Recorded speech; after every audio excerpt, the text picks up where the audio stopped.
Course కోసం ఎన్నిసార్లు డబ్బులు కడతారు? జనరల్గా ఏంటంటే ఒక స్టూడెంట్ నా దగ్గరకు వచ్చారు, స్టూడెంట్ కౌన్సిలింగ్లో మాట్లాడేటప్పుడు దీనికి సంబంధించి అన్న నేను ఆల్రెడీ కోర్స్ తీసుకున్నా, వాళ్ళు సరిగ్గా నాకు చెప్పలేదు, నేను ఇంకా మళ్ళీ కోర్స్కి డబ్బులు ఖర్చు పెట్టే పరిస్థితులు లేను అని చెప్పి అడుగుతూ ఉంటారు.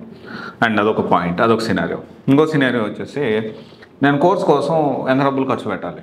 జనరల్గా ఏంటి అంటే ఈ రెండు పాయింట్స్ ఫ్రీక్వెంట్గా రైజ్ అవుతున్నాయి రీసెంట్ డేస్. సో నేను ఒకటే ఫస్ట్ పాయింట్ ఏంటి అంటే మీరు ఒక దగ్గర ఖర్చు పెట్టారు, ఒక దగ్గర మోసపోయారు అంటే ఇంకొక సింపతి చూపించే పరిస్థితి ప్రజెంట్ లేదు.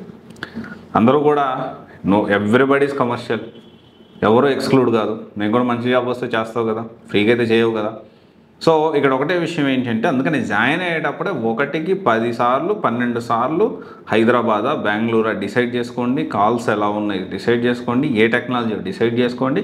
డిసైడ్ చేసుకున్న తర్వాత ఎవరు బాగా ప్రొవైడ్ చేస్తున్నది కంపేర్ చేసుకొని అన్నీ తెలుసుకొని అప్పుడు నిర్ణయం తీసుకోండి.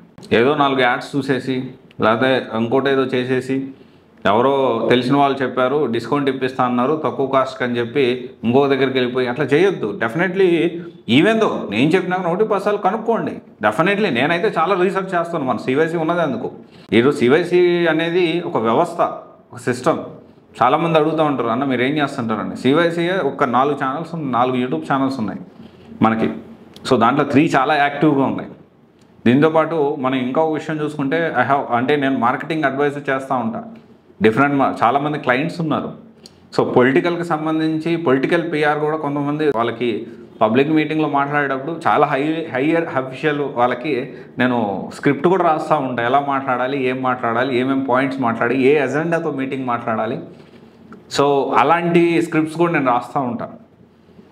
సో అంటే ఇక్కడ ఏంటి అంటే సివైసీ అనేది it is a part of my life. నా లైఫ్లో సివైసీ అనేది ఒక పార్ట్ టైం లాగే. సో నేను ఫుల్ టైం అంటే నేను చాలా థింగ్స్ చేస్తూ ఉంటాను.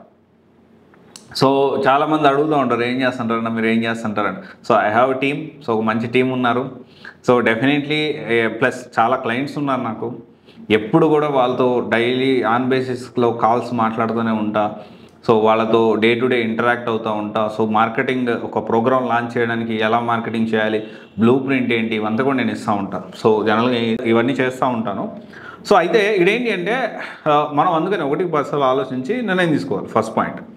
సెకండ్ పాయింట్ ఎంత డబ్బులు ఖర్చు పెట్టాలి. ఇక్కడ ఒకటే విషయం ఏంటి అంటే ఇక్కడ ఫ్రీగా కోర్స్ నేర్చుకోవచ్చు.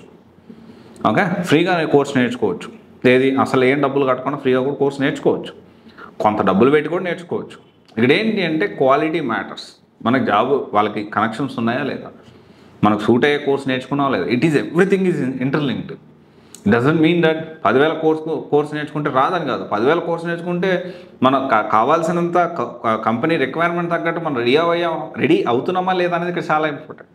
అలా రెడీ అవ్వకుండా కేవలం నాకు తక్కువ బడ్జెట్ నా దగ్గర ఎక్కువ డబ్బులు లేకపోతే ఎవరేం చేయలేరు కదా. కష్టపడండి, కొన్ని రోజులు ఏదైనా పార్ట్ టైం జాబ్స్ చేయండి.